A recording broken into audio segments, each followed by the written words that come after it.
বাবার শেষ দিন। বাবার শেষ দিন নাটকটার নাম, কিন্তু এই বাবার শেষ দিন কেন, এই শেষ দিনের সাথে দুইটা মিনিং আছে, দুইটা পার্ট আছে এই গল্পের।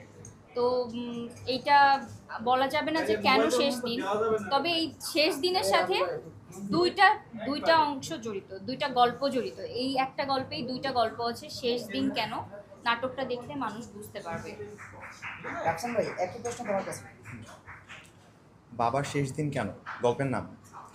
বিষয়টা হচ্ছে যে আম, যেহেতু এটা একটা গল্প, এখানে কিছু তো টুইস্ট আছে যে ব্যাপারগুলো হচ্ছে আপনাদেরকে আকর্ষিত করবে। সো এই যে একটা আকর্ষণ ধরা যে ব্যাপারটা, যে কেন বাবার শেষ দিন, আদৌ কি বাবার শেষ দিন ছিল নাকি এখানে অন্য কিছু ছিল? সো এই বিষয়টা অবভিয়াসলি আপনাকে দেখতে হবে, দেখে জাজ করতে হবে। এটার অ্যান্সারটা আমি আপনাকে দিতে পারছি না, জাস্ট সাসপেন্স থাকবে। আচ্ছা, আপনারা তো অনেক কাজই একসঙ্গে করেছেন, তার মধ্যে এটাই কেন ইউনিক কি মনে হচ্ছে, বা কি বলবেন এই প্রসঙ্গে? সাধারণত আমরা যে কাজগুলো করি, বেশিরভাগ কাজগুলো, বেশিরভাগ না বলবো যে অলমোস্ট সবগুলো কাজই এরকম হয় যে প্রেম ভালোবাসা, দুষ্টুমি, খুনসুটি, কমেডি জনরা, এই ধরনের কাজগুলো আমরা করে থাকি। বেশিরভাগ কাজগুলো এরকম হয় যে প্রেমিক প্রেমিকা, জাস্ট আমাদের দুজনকে কেন্দ্র করে পুরো গল্পটা বিল্ড আপ হচ্ছে। এই একটা গল্প, যে গল্পটাতে দেখা যাবে যে আমাদেরকে তো অবশ্যই মানুষ দেখতে পাচ্ছে, কিন্তু তার বাইরেও এমন একটা চরিত্র আছে যে চরিত্রটা পুরো গল্পকে একদম পুরো ছায়া দিয়ে রেখেছে, যে মানে যে চরিত্রটা আপনাকে বারবার পিছু টানবে। এই গল্পটাতে আপনার কোনোভাবে এটুকু মনে হবে না যে আচ্ছা রাফসানের সাথে কি হচ্ছে, কিংবা সাথীর সাথে এটা কেন হচ্ছে। সাথীর সাথে এটা কেন হচ্ছে এটা ভাবতে গেলে আপনাকে প্রথমত ভাবতে হবে যে আচ্ছা বাবার সাথে এটা এরকমটা না হলেও তো পারতো, আচ্ছা বাবা কি করছে। বাই এনি চান্স ঘুরে ফিরে ওই যে বাবা চরিত্রে যে জায়গাটা আছেন, এই জায়গাটাই আপনাকে কি বলে টেনে ধরবে। সো দ্যাটস ওয়াই আপনার কাছে এই বিষয়টা একটু ডিফারেন্ট লাগবে, সামহাও মনে হবে যে একটু অন্যরকম কিছু দেখতে পাচ্ছি। আর আমরাও চেষ্টা করেছি যে চিরাচরিত যে গল্পগুলো আছে প্রেম ভালোবাসা, সেগুলো থেকে বের হয়ে একটু কাইন্ড অফ ডিফারেন্ট কিছু করার জন্য, যেটা দেখার পর আপনার কাছে মনে হবে যে না ভাই, সবসময় তো হাসি, কিছু দেখে না হয় একটু চোখের পানিও পড়লো, কিছু না হয় একটু শিখলাম। আজকে না হয় চেষ্টা করবো এই গল্পটা দেখার পর যাই একটু বাবার সাথে হাসি মুখে 5টা মিনিট ভালো করে কথা বলি। এই অনুভূতিটা হয়তো বা এই কাজটা দেখার পর আপনার মনের ভিতরে আসবে। আপু, একই প্রশ্ন। আমার কাছে বাবা প্রজেক্টটা একটা ড্রিম প্রজেক্ট, এবং আমি বাবার গল্প করতে চেয়েছি আরও বেশ কিছুদিন আগে। আমি ভাইয়ের সাথে শেয়ার করি যে ভাই আমি বাবা নিয়ে কাজ করতে চাই, কারণ আমি বাবাদেরকে উদ্দেশ্য করে কিছু মানে এমন একটা কাজ উপহার দিতে চাই, প্রত্যেকটা বাবা যেন এই কাজটা দেখে কাঁদেন এবং প্রত্যেকটা সন্তান যেন এই কাজ দেখে কিছু শেখেন। আমার কাছে মানে বাংলাদেশে যে বৃদ্ধাশ্রমগুলো আছে, বৃদ্ধাশ্রম কেন থাকবে, বাবা মার জন্য বৃদ্ধাশ্রম কেন থাকবে? আমার কাছে ফার্স্ট অফ অল কোশ্চেন, মানে 1 নম্বর কোশ্চেন ছিল এটা। 2 নম্বর ছিল এই যে রাস্তাঘাটে এত ভিক্ষাবৃত্তি বেড়েছে বয়স্ক মানুষদের, এই যে বয়স্ক মানুষরা এসে আমাদের কাছে হাত পেতে টাকা পয়সা চান, আমার এই জিনিসটা কখনো ভালো লাগে না।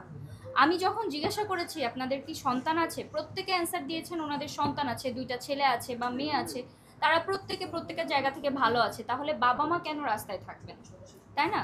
আমার কাছে আমার বাবা মা মানে হচ্ছে মাথার মুকুট, এবং আমার কাছে আমার বাবা মানে হচ্ছে এমন সেন্সিটিভ একটা ইস্যু, যেটা আমি এই কাজের মাধ্যমে মানুষকে বোঝাইতে চাই যে বাবাকে এইভাবে মূল্যায়ন করা উচিত প্রত্যেকটা সন্তানের।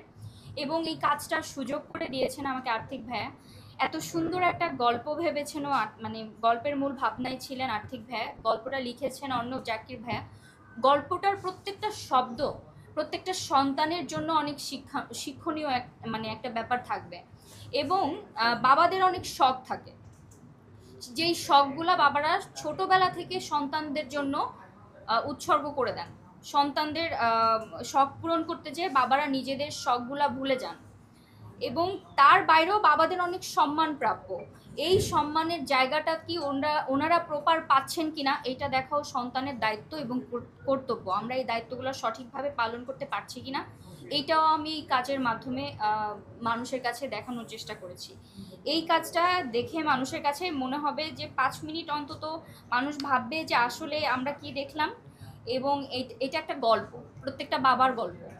আপনাদের এখানে অনেকে আছেন যারা বাবা অলরেডি হয়েছেন, বা অনেকে আছেন যারা আসলে বাবা হবেন। সো আপনারা যখন দেখবেন আপনারা বুঝতে পারবেন যে কেন এই কাজটা নিয়ে আমরা এত বেশি বলছি, যে আপনাদের কাজটা সবার দেখা উচিত। সুজিত ভাই, কেন মনে হলো যে এটা আপনার চ্যানেলে দর্শক যারা আছে, ভিউয়ার যারা আছে, আপনার সাবস্ক্রাইবার যারা আছে, তারা পছন্দ করবে, বাংলাদেশের মানুষ পছন্দ করবে, কি মনে হয়? একটু জোরে বলবো কারণ মাইক্রোফোন। আচ্ছা, প্রথমত সবাইকে আমার পক্ষ থেকে আন্তরিক সালাম, আসসালামু আলাইকুম। আপনারা এখানে এসেছেন এই জন্য ধন্যবাদ। আমি আমি একটু একটু ফর্মালিটিস পূরণ করি, ঠিক আছে? মাইন্ড করবো না, তারপরে আমি প্রশ্নের অ্যান্সারটা দিব। তো আমার এখানে উপস্থিত আছে আমার ডান পাশে সাইদুর রহমান সবুজ, যে প্রজেক্টের ডিরেক্টর। আর তারপরে আমি আর্থিক সচিব আছি, যে গল্পটা আমার ছিল বাট টোটাল অ্যারেঞ্জমেন্ট আমার ছিল। আমি আমি ব্রেকিং এর ওনার। আর ওদিকে আছে সাজ্জাদ ভাই, উনি হচ্ছে আমাদের এই প্রজেক্টের প্রোডিউসার। সো উনি উনি কিন্তু বলেছিল যে আমি স্পেশাল একটা প্রজেক্ট বানাতে হবে যেটা মানে সবাইকে কানেক্ট করবে, দ্যাটস ওয়াই এটা পরিকল্পনা করা। আর সাথী আছে, রাফসান আছে, এই হচ্ছে ইন্ডিয়ার আমার মোটামুটি একটা টিম। আর ওখানে আরো একটা চেয়ার থাকলে জায়গা হতো অবশ্যই। আমাদের বিল্লাল ভাই আছে, যে মিউজিক করছে, দারুণ কাজ করছে। এরপরে বাবা প্রজেক্ট নিয়ে আমি একটু বলি। আমরা সন্তানদের তো অনেক শখ থাকে যেগুলো পূরণ করে আমাদের বাবা মা, কিন্তু আমরা ডিফারেন্টভাবে কখনো ভেবে দেখেছি কি যে বাবাদেরও শখ থাকে? সো এই কাহিনীতে একটা দেখানো হয়েছে সন্তানের শখ না, বাবার একটা শখ ছিল, যেটা বাবার একটা শেষ দিনকে কেন্দ্র করে, শখের শেষ দিন, সেই শখটা পূরণ করা নিয়ে পুরোটা জার্নি তৈরি হয়।